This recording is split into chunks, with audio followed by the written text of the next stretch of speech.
National Urdu primary school Jogeshwari, जमात चाहरुम, मज़मून रियाजी, उन्वान पैमाइश। पैमाइश का मतलब होता है नाप। तो बच्चों चलिए आज हम पैमाइश के बारे में मालूमात हासिल करते हैं। पैमाइश में सबसे पहले बच्चों हम देखेंगे लंबाई। बच्चों किसी भी चीज़ की लंबाई, चौड़ाई, ऊंचाई, गहराई, मोटाई नापने के लिए नाप पट्टी, मीटर पट्टी, टेप जैसे वसाइल का हम इस्तेमाल करते हैं। और ये जो वसाइल है नाप पट्टी, मीटर पट्टी, टेप, ये जो है बच्चों ये पैमाइश नापने की जो है वो ज़रिया है, यानी लंबाई नापने का ये सब ज़रिया है। पैमाइश जो है बच्चों, लंबाई की जो पैमाइश है वो हम मिलीमीटर, सेंटीमीटर, मीटर, किलोमीटर वगैरह में नापते हैं। यानी ये जो सब है मिलीमीटर, सेंटीमीटर, मीटर, किलोमीटर, वो लंबाई नापने की इकाइयाँ हैं। बच्चों लंबाई में सबसे पहले हम देखेंगे सेंटीमीटर और मिलीमीटर। सेंटीमीटर और मिलीमीटर ये जो है बच्चों जो कम यानी कम लंबाई की चीज़ें हैं उसे नापने के लिए सेंटीमीटर और मिलीमीटर का इस्तेमाल होता है। 1 सेंटीमीटर जो है बच्चों वो होता है 10 मिलीमीटर के बराबर। सेंटीमीटर को हम मुख्तसरन सम लिखते हैं, सीन मीम सम। सीन यानी सेंटी, मीम यानी मीटर। और मिलीमीटर को मुख्तसर में मम लिखते हैं। ये मीम का मतलब होता है बच्चों मिली और ये मीम का मतलब होता है बच्चों मीटर। ये देखिए बच्चों ये जो आपको नाप पट्टी नज़र आ रही है, तो जो कम लंबाई की चीज़ें हैं उसे नापने के लिए हम इस तरह की नाप पट्टी इस्तेमाल करते हैं। ये जो नाप पट्टी है इसमें जो निशान हैं वो 0 से लेके 15 सेंटीमीटर तक दिए हुए हैं। अब बच्चों हम देखेंगे कि यहाँ पे जैसे लिखा है कि 1 सेंटीमीटर जो है वो 10 मिलीमीटर के बराबर होता है। तो आइए अब हम नाप पट्टी की मदद से समझते हैं कि किस तरीके से 1 सेंटीमीटर 10 मिलीमीटर के बराबर होता है। बच्चों देखिए ये भी हमारी नाप पट्टी है। यहाँ पे आपको सिफर का निशान नज़र आ रहा है और यहाँ पे ये 1। तो ये सिफर से लेके 1 तक ये जो निशान है वो है 1 सेंटीमीटर का, यानी सिफर से लेकर 1 तक ये है 1 सेंटीमीटर। और बच्चों आपको ये सिफर से लेकर 1 के दरमियान जो छोटी छोटी लकीरें नज़र आ रही है वो लकीरें है बच्चों मिलीमीटर की। जैसे सिफर के बाद बच्चों ये जो पहली लकीर नज़र आई उन दोनों के दरमियान फासला यानी सिफर से लेकर ये पहली लकीर उसका फासला है बच्चों 1 मिलीमीटर। अब सिफर के बाद जो ये दूसरी लकीर है उसका फासला हो जाएगा 2 मिलीमीटर। ये जो तीसरी लकीर है उसका फासला होगा 3 मिलीमीटर। चौथी लकीर उसका फासला 4 मिलीमीटर। ये यहाँ पे ये जो 5वीं लकीर उसका फासला 5 मिलीमीटर। फिर ये छठी लकीर 6 मिलीमीटर, 7वीं लकीर 7 मिलीमीटर, 8वीं लकीर 8 मिलीमीटर, 9वीं लकीर 9 मिलीमीटर। जैसे ही यहाँ पे ये 1 पे आता है ये हो जाता है कुल 10, यानी यहाँ पे ये 10 मिलीमीटर पूरे हो जाते हैं। यानी 0 के बाद ये जो लकीर आपको नज़र आ रही है बच्चों ये पूरी मिलीमीटर की लकीर है और जैसे ही हम 1 पे आते हैं वो 10 मिलीमीटर पूरा हो जाता है। तो इस तरीके से 1 सेंटीमीटर किसके बराबर होता है 10 मिलीमीटर के, यानी ये जो बारीक बारीक लकीरें हैं वो मिलीमीटर की है। जब 0 से लेकर 1 तक 10 मिलीमीटर हुआ बच्चों तो 0 से लेकर 2 तक कितने मिलीमीटर होगा 2 मिलीमीटर, और ये हो जाएगा 0 से लेके 2 यानी 2 सेंटीमीटर। तो इस तरीके से हम नाप पट्टी की मदद से सेंटीमीटर और मिलीमीटर नापते हैं। और किसी भी कोई भी छोटी चीज़ें जो होती है जो कम लंबाई की होती है उसे नापने के लिए हम नाप पट्टी का और सेंटीमीटर और मिलीमीटर जैसी इकाई का इस्तेमाल करते हैं। अब देखिए बच्चों, यहाँ पे ये हमारी नाप पट्टी है 15 सेंटीमीटर की। अब जब हमें कोई भी चीज़ नापना होता है तो हम क्या करते हैं, नाप पट्टी से किसी चीज़ की लंबाई नापते वक्त नाप पट्टी का जो पहला निशान, जैसे नाप पट्टी का पहला निशान बच्चों क्या है, 0, तो नाप पट्टी का पहला निशान इस चीज़ के एक सिरे से मिलाकर रखते हैं। जैसे ये हमारा रबर है बच्चों, तो इसका जो इस चीज़ का जो एक सिरा है हमने किससे मिला दिया, 0 से मिलाकर रख दिया। और फिर हम देखते हैं कि इसका दूसरा सिरा किस अदद के पास है, इस बिना पर हम चीज़ की लंबाई नापते हैं। तो बच्चों ये हमारा रबर जो है, हमने इसका पहला सिरा जो है पहला 0 पे हमने रखा, और इसका दूसरा सिरा किस अदद के पास आके ख़त्म हो गया, 5 पर आके ख़त्म हो गया। यानी हमारे जो इस रबर की जो लंबाई है वो कितनी हो गई, 5 सेंटीमीटर। तो इस तरीके से बच्चों हम किसी भी चीज़ की लंबाई नाप पट्टी की मदद से नाप सकते हैं। ठीक है, अब हम देखेंगे ये दूसरी, ये जो हमारी कलम है इसका भी हमने क्या किया, इस कलम का भी इस चीज़ का एक सिरा जो है वो नाप पट्टी के पहले निशान पे रखा, और फिर हम चलिए देखते हैं कि इसका दूसरा सिरा किस अदद के पास आया है। तो बच्चों देखिए, इसका जो दूसरा सिरा है वो आया है, कुल आ गया ये 9 सेंटीमीटर पे। इस कलम का जो है वो कलम की लंबाई कितनी आ गई बच्चों, 9 सेंटीमीटर या 9 सम। अब देखिए बच्चों, ये एक स्क्रू है। अब इस स्क्रू का जो एक सिरा हमने 0 पे रखा, लेकिन ये जो इसका दूसरा सिरा कहाँ पे आके रुक गया बच्चों, ये आके रुक गया 2.5 यानी 2 सेंटीमीटर। इस स्क्रू की लंबाई कितनी आ गई बच्चों, 2 सेंटीमीटर और 5 मिलीमीटर। तो इसकी लंबाई है बच्चों 2 सेंटीमीटर और 5 मिलीमीटर।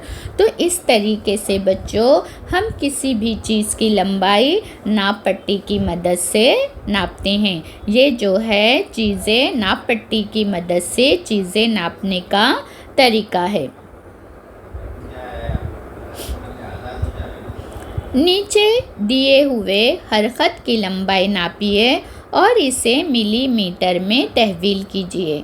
यानी बच्चों हमें क्या करना है, जैसे देखिए यहाँ पे आपको हमारी जो नाप पट्टी है उसके ऊपर एक ख़त नज़र आ रहा होगा।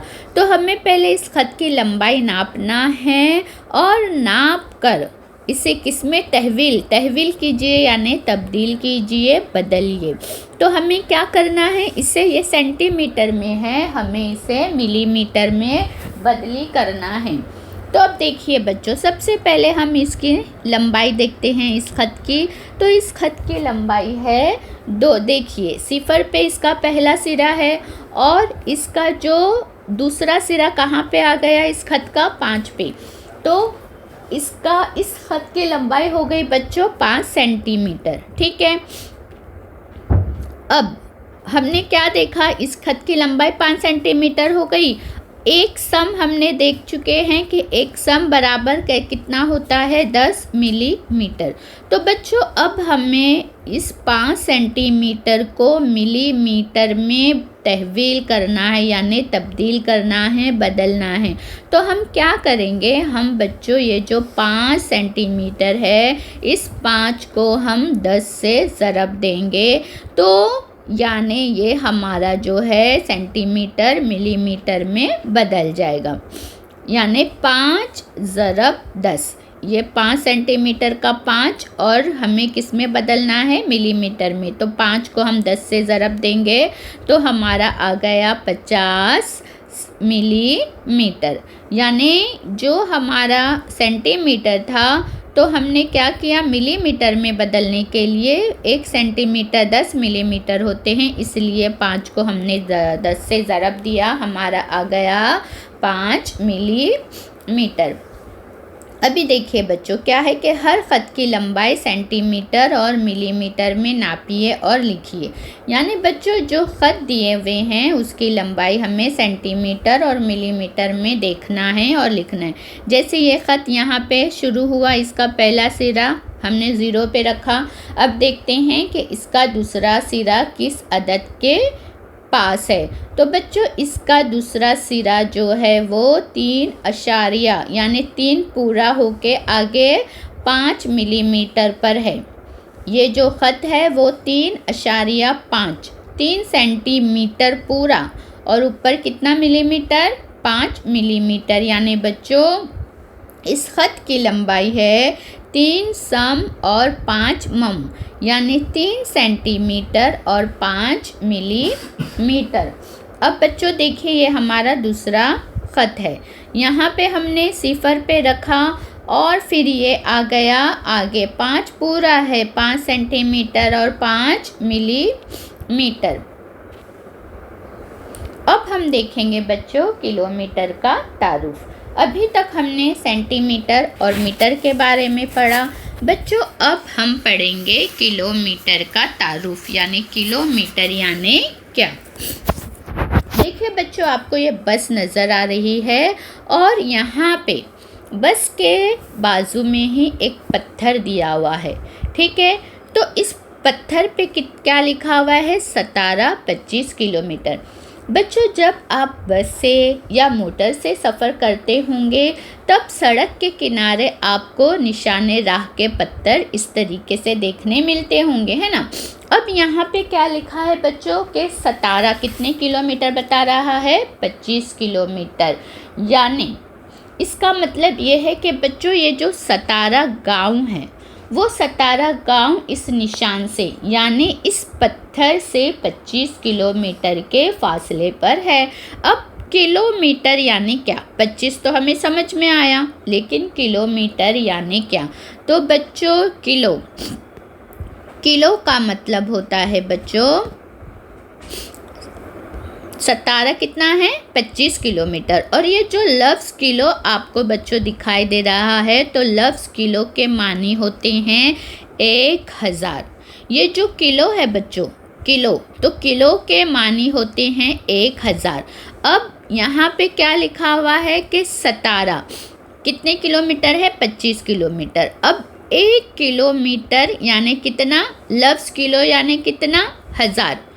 लफ्ज़ किलो के मानी होते हैं 1000। तो 1 किलोमीटर बराबर कितने हो गए, 1000 मीटर। तो 1 किलोमीटर बच्चों किसके बराबर होता है, 1000 मीटर के बराबर होता है।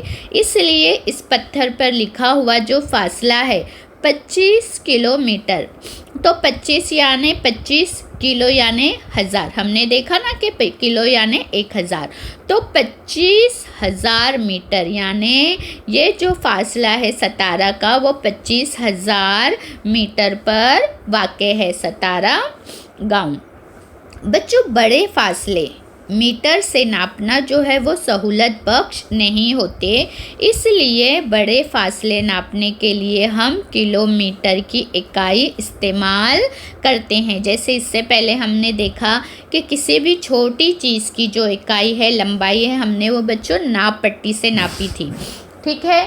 अब इसी तरीके से किसी जो बड़े फासले होते हैं उसे नापने की इकाई बच्चों किलोमीटर है, ठीक है। यानी जैसे बड़े फासले समझो 2 गांव के दरमियान का फासला, 2 शहर के दरमियान का फासला, तो इस तरीके से ये जो फासले हैं वो हम किलोमीटर में नापते हैं। यानी बड़े फासले नापने की इकाई है किलोमीटर, क्योंकि बड़े फासले बच्चों किस में नहीं नापे जा सकते, मीटर में नापना सहूलत बख्श नहीं होता। इसलिए बच्चों बड़े फासले के लिए हम किलोमीटर की इकाई इस्तेमाल करते हैं। अब हमने बच्चों देखा कि 1000 मीटर, 1 किलोमीटर यानी 1000 मीटर। अब बच्चों देखिए, जब 1 किलोमीटर 1000 मीटर होता है तो 2 किलोमीटर कितना होगा? 2000। 2 किलो का मतलब ही 1000 होता है, तो 2000 मीटर। इस तरीके से बच्चों 5000 मीटर, 5 किलोमीटर यानी 5000 मीटर, 8 किलोमीटर यानी 8000 मीटर, 10 किलोमीटर यानी 10,000 मीटर। तो बच्चों इस तरीके से किलोमीटर को मीटर में हम देख सकते हैं। अब बच्चों यहाँ पे देखिए, मीटर और किलोमीटर का आधा, पाव और पौन, यानी मीटर और किलोमीटर का आधा, पाव और पौन कितना होता है वो अब हम देखेंगे। देखिए बच्चों, 1 मीटर होता है 100 सम, यानी 100 सेंटीमीटर। बच्चों जब 1 मीटर 100 सेंटीमीटर के बराबर होता है तो आधा मीटर यानी कितना होगा? तो आधा मीटर जो है वो बच्चों 100 सेंटीमीटर का आधा हो जाएगा। तो 100 का आधा यानी कितना? तो 100 का आधा कितना होता है? 50। तो आधा मीटर यानी आधा सेंटीमीटर। अब पाव मीटर, तो बच्चों पाव मीटर आधा मीटर का आधा यानी पाव मीटर। अब 50 का आधा यानी कितना? तो 50 का आधा होता है 25, तो पाव मीटर कितना होगा? 25 सेंटीमीटर। अब है पौन मीटर, तो बच्चों आधा और पाव मिला के होता है पौन। तो आधा मीटर यानी 50 और पाव मीटर यानी 25। तो जब हम 50 और 25 दोनों को मिलाएंगे तो कितना हो जाएगा? 75 सेंटीमीटर। तो पौन मीटर यानी कितना? 75 सेंटीमीटर। तो देखिए बच्चों एक बार, 1 मीटर यानी 100 सेंटीमीटर, आधा मीटर यानी 50 सेंटीमीटर, पाव मीटर यानी 25 सेंटीमीटर, पौन मीटर यानी 75 सेंटीमीटर। अब इसी तरीके से बच्चों ये देखिए, 1 किलोमीटर बराबर 1000 मीटर होते हैं। तो आधा किलोमीटर कितना होगा? 1000 का आधा, 1000 का आधा यानी 500। तो आधा किलोमीटर यानी 500 मीटर। अब पाव किलोमीटर यानी 500 का आधा यानी 250, और पौन किलोमीटर, तो ये 500 आधा किलोमीटर और पाव किलोमीटर, इन दोनों को बच्चों हम जमा करेंगे तो हमें पौन किलोमीटर मिल जाएगा। अब ये 500 और 250 दोनों मिला के हो गए बच्चों, कितना हो गए? 750। तो पौन किलोमीटर यानी 750 मीटर। इकाइयों की तहवील। बच्चों चलिए अब हम सवालात हल करते हैं। अब यहाँ पे हमें करना क्या है? 5 किलोमीटर को मीटर में तहवील कीजिए, यानी हमें 5 किलोमीटर को किस में तब्दील करना है? मीटर में। तो सबसे पहले हम देखेंगे कि 1 किलोमीटर बराबर कितना होता है बच्चों? 1000 मीटर। अब हमें क्या करना है? 5 किलोमीटर को मीटर में बनाना है। तो हम ये 5 को जो है वो 1000 से हम ज़रब करेंगे। इसलिए हम क्या करेंगे? 5 किलोमीटर को यानी 5 को हम 1000 से ज़रब करेंगे तो हमारा जो सवाल है वो हल हो जाएगा। तो ये आ जाएगा 5 ज़रब 1000 यानी 5 1 का 5 और आगे ये 3 सिफर हम लगाएंगे, ये हो गया 5000 मीटर। यानी 5 किलोमीटर कितना आएगा? 5000 मीटर। अब बच्चों हमारा दूसरा सवाल है, 2 मीटर को सेंटीमीटर में तहवील कीजिए। तो सबसे पहले हम देखेंगे कि 1 मीटर कितना होता है? 100 सेंटीमीटर। इसलिए हम क्या करेंगे बच्चों? 2 मीटर को 100 से ज़रब देंगे। ये जो 2 है उसे हम 100 से ज़रब देंगे तो हमारा जवाब कितना आ जाएगा? 200 सम। अब सवाल है 8 सेंटीमीटर को मिलीमीटर में तहवील कीजिए। अब हमने देखा कि 1 सेंटीमीटर होता है 10 मिलीमीटर के, तो हम क्या करेंगे? इस 8 को 10 से हम ज़रब देंगे। तो 8 ज़रब 10, 8 1 का 8, सिफर का सिफर, तो ये 8 सेंटीमीटर यानी कितने मिलीमीटर बच्चों? 10 मिलीमीटर। अब हमारा सवाल है बच्चों कि 1.5 मीटर को सेंटीमीटर में तहवील कीजिए। अब बच्चों 1.5 मीटर यानी 1 मीटर और आधा मीटर, ठीक है। अब 1 मीटर यानी कितना हुआ? 1 मीटर यानी बच्चों होता है 100 सम, और हमने देखा आधा मीटर कितना होता है? 50 सम। अब हम क्या करेंगे? 100 सम और 50 सम दोनों को मिला देंगे यानी जमा कर देंगे। तो हमारा जवाब कितना आएगा? 100 जमा 50 आया 150 सेंटीमीटर, यानी 1.5 मीटर कितने सेंटीमीटर होते हैं बच्चों? 150। तो इस तरीके से बच्चों आज हमने पैमाइश में लंबाई करना, चीज़ों की जो लंबाई है उनकी पैमाइश हमने करना सीखी। शुक्रिया।